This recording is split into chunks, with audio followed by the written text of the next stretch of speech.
Bonjour, bienvenue sur la chaîne YouTube Africa Sport TV. N'oublie pas de vous abonner et active la cloche des notifications pour ne rater aucune nouvelle vidéo. Championship, Sheffield United d'Iliman Ndiaye réalise le coup parfait à Norwich. Moins brillant dans le jeu, Sheffield United l'a emporté face à Norwich ce samedi à l'occasion de la 39e journée de Championship, 0-1. À Carrow Road, Sheffield United a donc frappé un coup puissant. Malgré une prestation poussive, la formation de Paul Heckingbottom a assuré l'essentiel en venant à bout de Norwich City samedi après-midi dans le cadre de la 39e journée de Championship. Les Bleds, avec un Iliman Ndiaye très en jambes, se sont imposés sur la plus petite des marges, 0-1. Bénéficiant très peu d'occasions dans cette rencontre, Sheffield United a fait la différence sur son unique tir cadré du match. Peu après l'heure de jeu, Iliman Ndiaye chippe un ballon dans les pieds de Max Aarons, dédouble puis décale pour Max Lowe, dont la frappe écrasée revient sur James McAtee qui surgit à la limite du hors-jeu pour battre Angus Gunn, 62e. Suffisant pour permettre à Iliman Ndiaye et ses partenaires de faire tomber les Canaries et ainsi engranger 3 points vitaux dans la course à la montée directe. En effet, avec cette victoire, Sheffield United conforte sa deuxième place en prenant au passage 6 points d'avance sur Middlesbrough, surpris et lourdement battu par Huddersfield Town, 4-2. Real Betis, Manuel Pellegrini confirme la mauvaise nouvelle pour Youssouf Sabaly. Le latéral droit international sénégalais va manquer plusieurs semaines de compétition.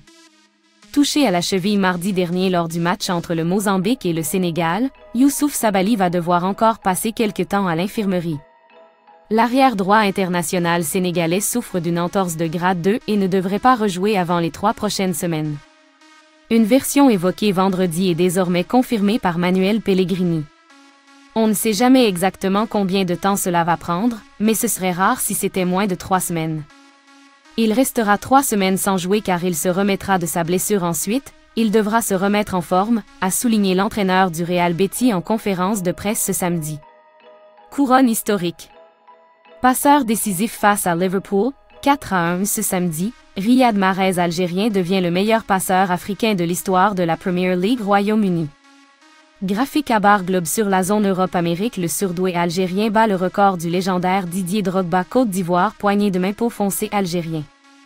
1. Algérien Riyad Mahrez, 56 passes décisives coups au but couronne. 2. Côte d'Ivoire Didier Drogba, 55 coups au but. 3. Égyptien Mohamed Salah, 51 coups au but. 4. Sénégalais Sadio Mané, 47 coups au but. 5. Togo Emmanuel Adebayor, 44 coups au but. Le roi des assists couronne. Mercato, l'avertissement de Piqué au Barça sur le dossier Messi.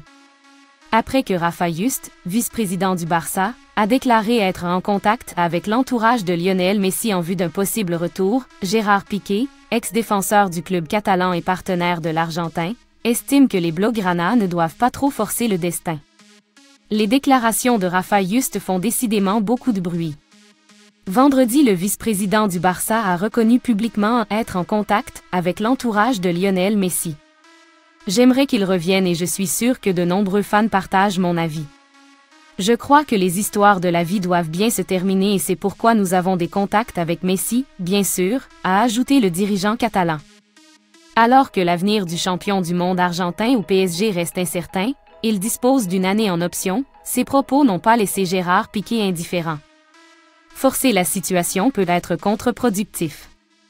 Je connais Rafa Just, je sais comment il est, a déclaré la figure emblématique du FC Barcelone et ex-équipier de la Pulga samedi dans un entretien au journaliste Gérard Romero.